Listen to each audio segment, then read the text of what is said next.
Have you been thinking about moving to Coquitlam? Well, not only will you be treated to some fantastic views, wonderful modern amenities, and some of the highest ranked schools in the province, you will also find many areas that offer a very high quality of life. But you're probably thinking, what is all that going to cost me?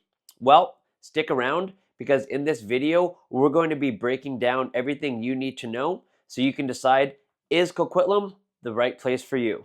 Hi, I'm Damian Marks, your local realtor here in Coquitlam, and I'm super happy you found your way back to the channel. Over the years, I've worked with buyers and sellers just like you, make informed decisions in the real estate market.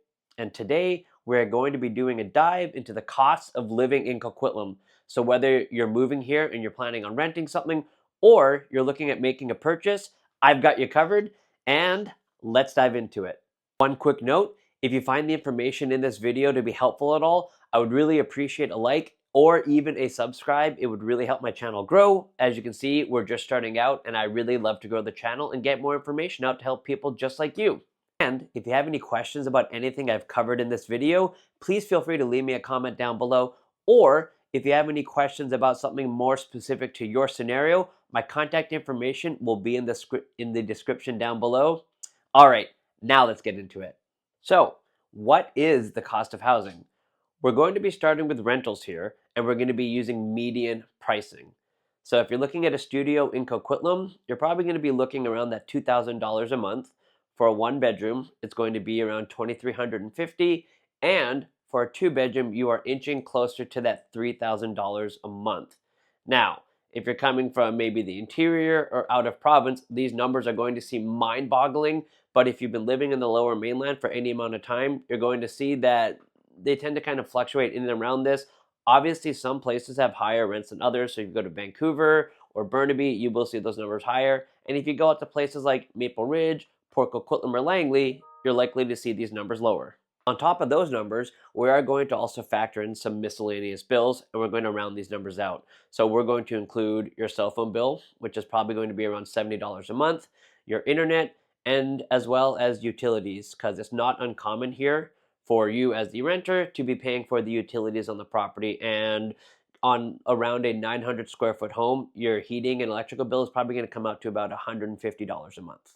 So when we add those all up, we're sitting around $290. And if you're living in that studio, which is costing you $2,000 a month, that's bringing our total up to just a hair under $2,300 a month. Another thing you as a renter are going to want to consider getting is tenant insurance, and this is going to run you around $35 a month. We also do need to take into consideration which area of Coquitlam you are living in. Coquitlam has two main metropolitan hubs, let's call them. One that runs along Clark Road on the west side of the city, as well as in and around Coquitlam Center on the northeast side of the city.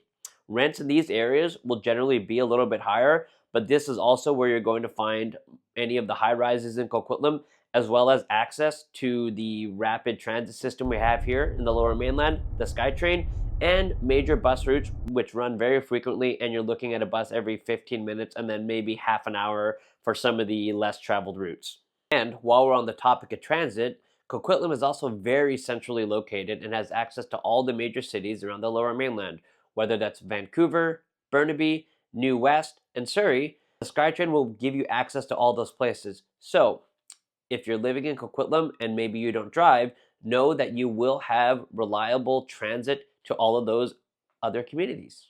If you are somebody who is going to be relying on the SkyTrain or even buses as your main means of transportation around, you're going to want to know that a monthly pass is going to set you back about $193.80.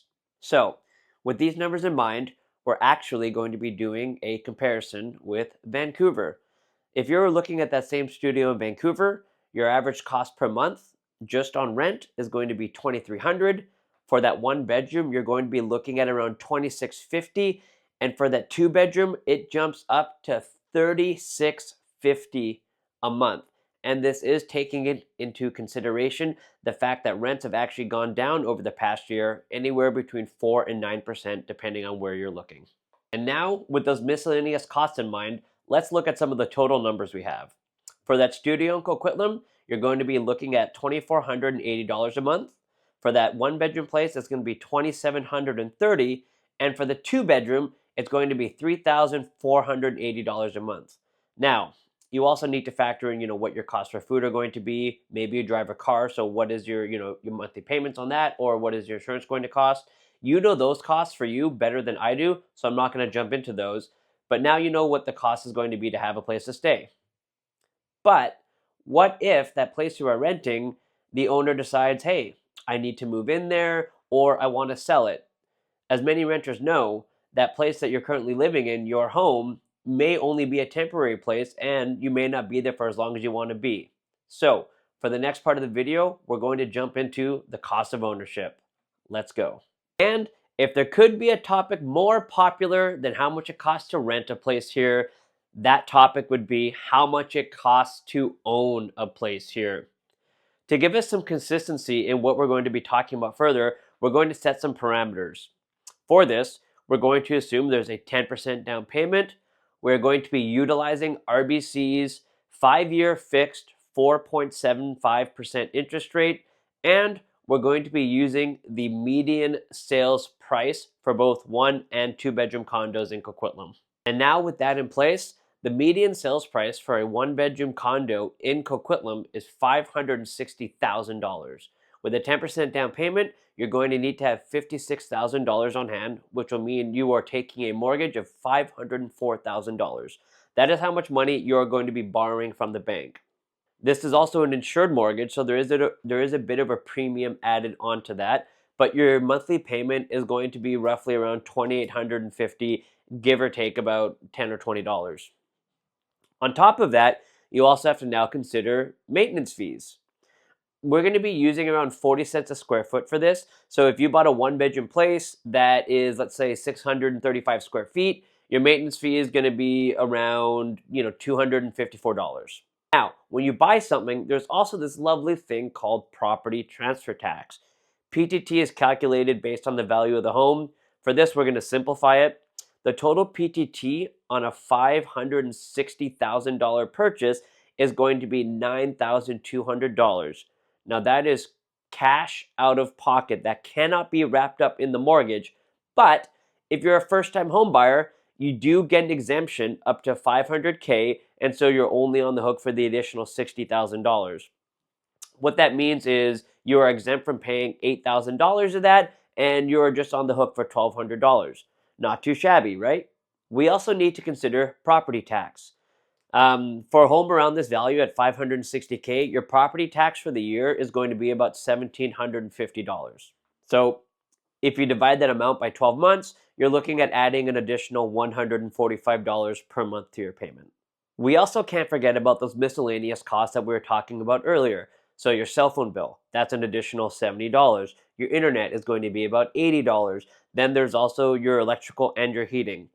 Now with this, there is a bit of variance because there are a lot of stratas out there may have gas, and that can often be included in the maintenance fee. And for the purposes of estimating, I do like to overestimate rather than underestimate. So we're going to keep it as a total of an extra $300 for your cell phone, internet, and your electric and heating, which will then bring our total cost to.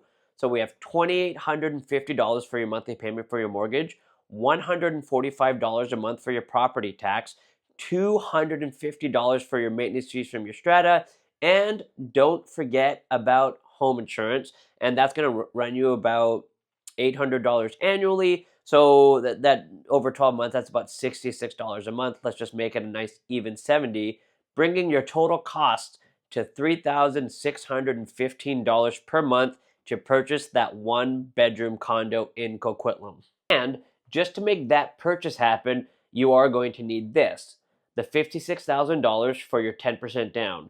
Now, as you probably know, you don't actually need to put 10% down, but for this video, we did set the parameters at 10%. You're also going to need to have your property transfer tax on hand. So if you're exempt, you only need the $1,200. If you're not exempt, you're going to need $9,200. And then there's also closing costs, and that should probably cost you around $2,000 for this condo, let's say.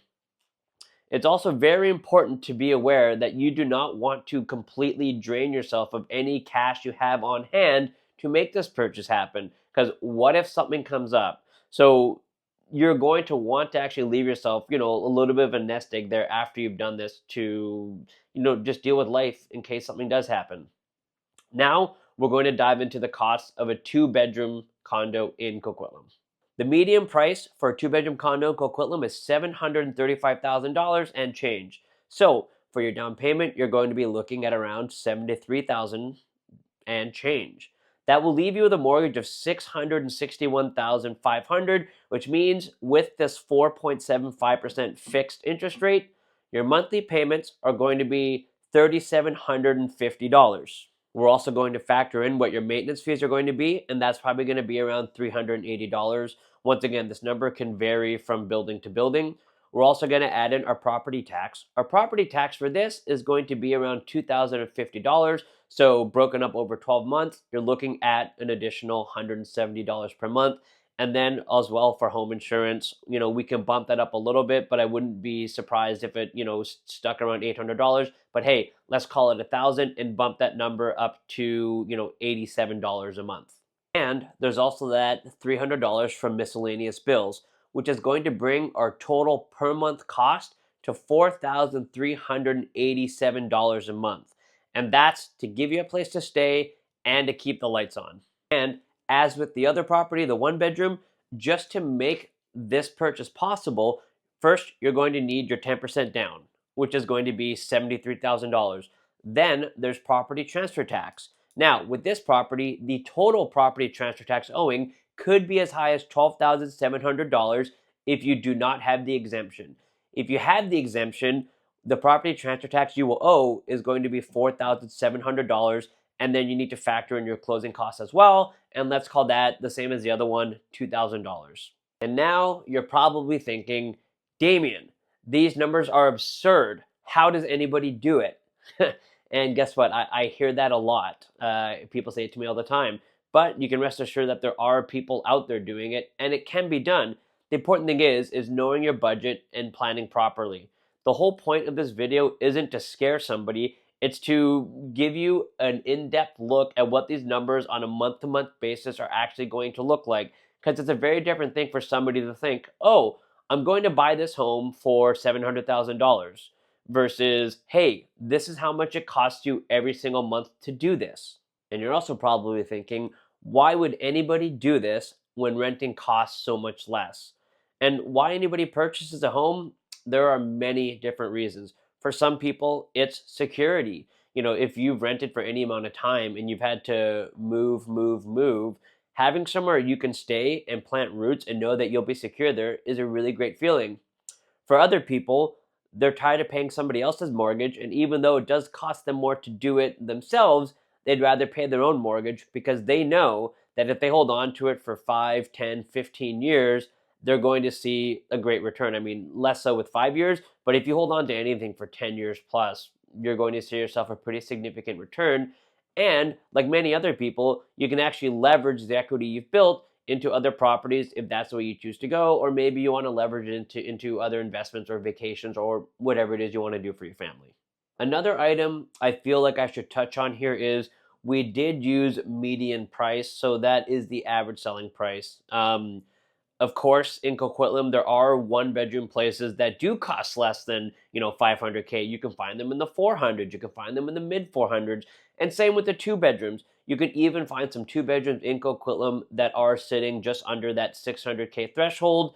They will be, a little bit older, but it can be done. So these numbers aren't applicable for every home in Coquitlam. It's just what you're going to see on the average, and the average does skew a little bit towards being newer. And lastly, we decided to actually talk about Coquitlam because I myself, I live in Port Coquitlam, but I've been working in Coquitlam for the past 7 years, and I really do like the city. I love the SkyTrain. I love how green Coquitlam is. Access to Minnetonka, going down to the river, Mundy Park, anything like that. I'm a huge fan of it. I also do like how multicultural Coquitlam is. I find that's a really big strength. You can find almost anywhere in the Lower Mainland, and it's one of the reasons why I choose to work here and why I live in this area as well. So, after all of that, if you're still thinking you want to call Coquitlam home, I'd love to get you some more personalized advice. whether that's, which areas do I rent in, or you're ready to start exploring home ownership, reach out to me today. And I'm just here to get you some really great advice and get you to where you want to get to. And as always, if you've watched this far, I'm extremely grateful that you did. I hope you found the information to be helpful. And if you have any suggestions about future content I could make or information that might be valuable to you or people you know, please let me know down in the comments. And as always, give me a like, a subscribe. I would love it so much. And as always, see you in the next one.